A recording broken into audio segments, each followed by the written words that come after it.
Raymond Fisk left the Conti building in handcuffs on a Thursday morning. 6 federal agents walked him through the glass lobby, past the security desk, past 32 employees who had spent 2 years treating him like royalty. Not one person looked surprised. Most of them were watching Mara Deluca, who sat at her corner workstation on the 4th floor, eating a granola bar and scrolling through server logs like a woman who had nothing to do with any of it. She had orchestrated every step of what just happened. Raymond never saw it coming. That's the story. But to understand why it mattered, you need to go back 11 months. Mara Deluca joined Conti Holdings as a systems analyst in October. She was 31, 4 years out of MIT's cybersecurity program, with a portfolio that included contracts she legally couldn't discuss and 2 patents she hadn't bothered to publicize. She was also visibly plus-size, round-faced, full-shouldered, built in a way that certain people instinctively cataloged as slow, harmless, or irrelevant. She had known this about the world since her first job at 22. At some point, she had stopped correcting the assumption and started building on it. The office was a front. Every analyst in the building understood this on some level. Conti Holdings managed real estate and private equity, but the numbers never quite explained the security presence, the encrypted servers, or the reason Dante Conti personally reviewed every vendor contract. What people didn't understand was that the IT department, buried on the 4th floor behind a frosted door that never quite opened all the way, was the actual nerve center of the operation. Communications, financial routing, encrypted client files. The entire architecture of Dante's empire ran through servers that Mara now had unrestricted access to maintain. She spent her first 3 months doing exactly what she was hired to do, fixing slow connections, updating firmware, resetting passwords, answering help desk tickets. She smiled when people made printer jokes. She brought donuts on Fridays. She learned every name in the building and asked nobody anything interesting. Raymond Fisk was the CFO, 7 years with Dante Conti, and he wore Italian suits and had the particular confidence that comes not from achievement but from proximity to power. He had never built anything himself. What he had done, very skillfully, was position himself close enough to Dante that some of the light reflected onto him, and he had learned to mistake that reflection for his own glow. He noticed Mara the way certain men notice furniture. The first time he spoke to her directly was in the 4th floor break room in January. She was heating up pasta she'd made the night before. Raymond walked in with 2 associates and stopped when he saw her at the microwave. "Oh, good," he said, glancing at the timer. "I thought someone was running heavy machinery up here." His associates laughed. One of them looked away immediately. The other held eye contact with Raymond, the way people do when they want to stay on the right side of someone who can hurt them. Mara looked at Raymond. She did not smile, did not flush, did not make herself smaller. She said calmly and clearly, "The microwave's free in 30 seconds. Raymond smirked. "You sure you need more of that?" He nodded at the food. There were 6 people in that break room. Most of them found reasons to study the floor. What Raymond Fisk had done, in the language of social psychology, is something Dr. Dasher Keltner documented extensively in his research on power and cruelty. The use of public humiliation as a dominance display, deployed not from strength but from the particular anxiety of someone who fears his position, is less secure than it appears.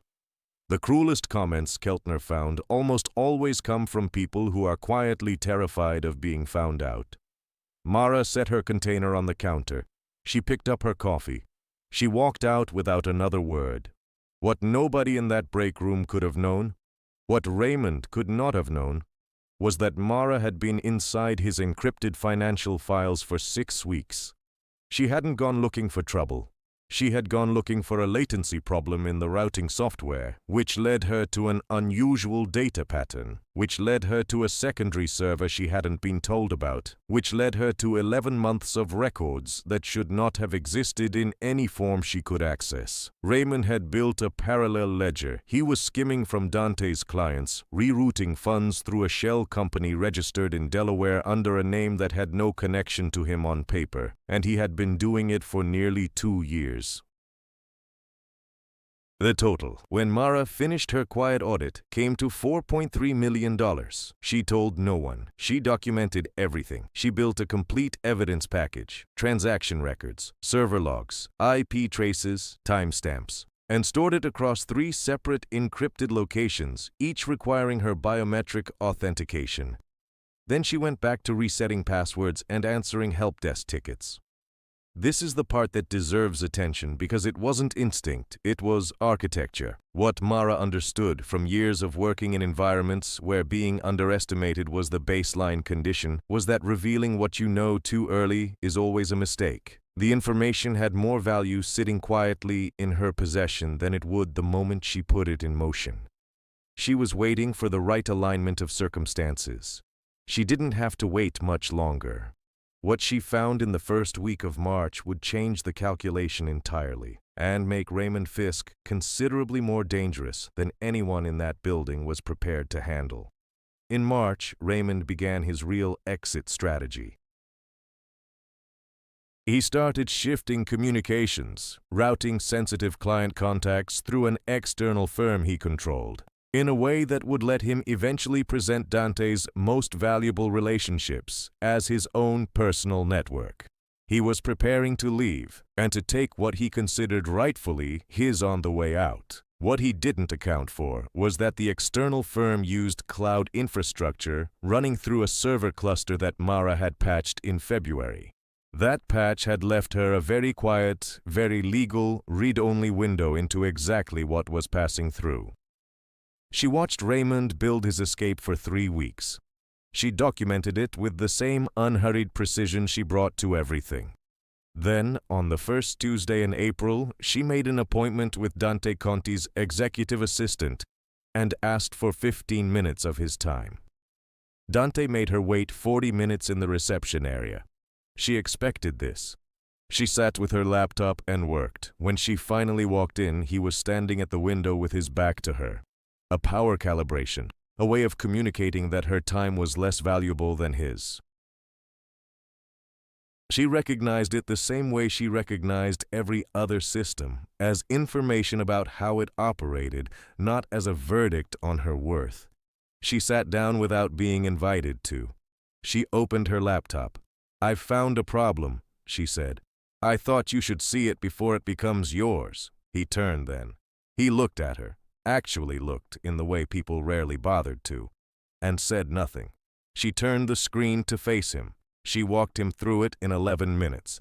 Transaction records, server logs, the Delaware shell, the client migration pattern, the full timeline. She showed him the escape architecture Raymond had spent months constructing, piece by piece, with the precision of someone who had been building the counter architecture in parallel the entire time. Dante Conti sat down halfway through her presentation. He did not look away from the screen again. When she finished, she closed the laptop. "I've prepared a complete package for federal submission if that's the direction you choose, or I can give you everything needed to handle it internally. Either way, I work in IT." The silence in that office lasted 8 seconds. "How long have you had this?" Dante asked. "Since February." "Why didn't you come to me in February?" "Because in February I had a thread. I wanted to give you a rope." Nobody who knew Dante Conti would have described him as a man who was easily recalibrated. What moved through his expression in that moment was something his closest associates would not have recognized. It wasn't surprise exactly. It was the specific internal experience of realizing that something you have spent months categorizing incorrectly has just revealed its actual nature, and that the error in categorization was entirely your own. Psychologists who study implicit bias, particularly Claude Steele's foundational work on stereotype threat and invisible competence, have documented both sides of this moment. The person who has been invisible discovers that being unseen was never the same as being without power, and the person who failed to see discovers, sometimes at significant cost, what that failure was worth. The federal referral was submitted through Dante's legal team on a Wednesday. The evidence package was, as Raymond's own defense attorney described it privately afterward, the most exhaustive documentation he had encountered in 20 years of criminal defense.